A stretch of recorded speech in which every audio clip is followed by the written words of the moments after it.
آپ کی میری طرف؟ یہ کیا تماشا ہے کہ حالات اجازت نہیں دیتے؟ حالات کیا کہتے ہیں؟ حالات نے میرا کچھ بگاڑ لیا ہے؟ بلند آواز سے فرمائیے، اونچی آواز سے، حالات مجھے کھا گئے جی؟ کیا میں پاکستان کے باقی لوگوں سے زیادہ وجود رکھتا ہوں جی؟ حالات نے مجھے ہڑپ کر لیے، یا ہمارے ساتھ جتنی علماء ہماری قیادت کر رہے ہیں، ہمارے سروں پہ ہاتھ رکھ رہے ہیں، ہمیں شاباش دے رہے ہیں، ہمارے ساتھ تعاون کر رہے ہیں، کیا حالات انہیں کھا گئے؟ کیا حالات نے انہیں ہڑپ کر لیے؟ تو یہ کیا تماشا ہے کہ حالات اجازت نہیں دیتے؟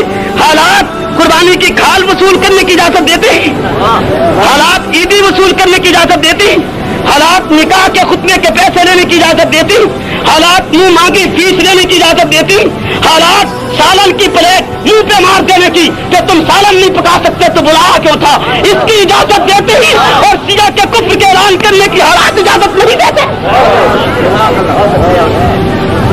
وجہ کیا ہے اس کی؟ ہمیں بھی بتلایا جائے کہ حالات کو اجازت نہیں دیتے۔ میرے محترم، حالات نے کبھی اجازت نہیں دی، حالات کا رخ موڑا گیا ہے۔ حالات اس وقت بھی اجازت نہیں دیتے تھے جب ابوالکلام عدالت کے کٹہرے میں کھڑے ہو کر ایک غیر مسلم جج سے کہہ رہا تھا، جب اس نے کہا ابوالکلام لہجہ سخت ہے تو ہی عدالت ہے، تو ابوالکلام بکھرے ہوئے شیر کی طرح گرج کے کہتا ہے یہ عدالت نہیں کلیم گاہ ہے۔ حالات تو اس وقت بھی اجازت نہیں دیتے تھے، حالات اس وقت بھی اجازت نہیں دیتے تھے جب میرے اور آپ کے شیخ مالٹا کی قید کاٹ رہے تھے، حالات تو اس وقت بھی اجازت نہیں دیتے تھے جب عطا اللہ صاحب بخاری برف کے بلاکوں پہ لیٹا ہوا تھا۔ آج حالات کی بات کرتے ہو، اکابرین کی مقدس مدار پیشانی پہ کلنگ کا ٹیکا بننے والے غدار ملا، آج حالات اجازت نہیں دیتے۔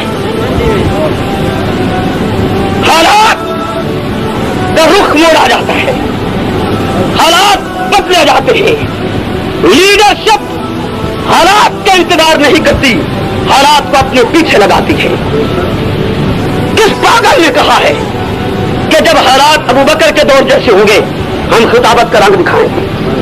خطابت کی ضرورت اس وقت ہے جب حالات ہٹلر جیسے ہوں، جیسے خطابت کی ضرورت اس وقت ہے جب حالات ہلاکو جیسے ہوں، جوش خطابت کی ضرورت اس وقت ہے جب کفر پھیل رہا ہو، اور جب دور ابو بکر ہو اس وقت تسبیح پڑھنے کا وقت ہے، پھر جناب کی کوئی ضرورت نہیں، حالات تو ویسے ہی ٹھیک ہے۔ حالات اجازت نہیں دیتے۔ کیا سبق یاد کیا اور کبھی یہ کہہ دیا کہ جی اگر ہم کوئی ایسی بات کہیں گے پھر وہ صحابہ پہ تبرہ کریں گے؟ میرے کان بھی سنتے ہیں، یہ مولوی کی تعلیم ہے، پھر وہ صحابہ پہ تبرہ کریں گے؟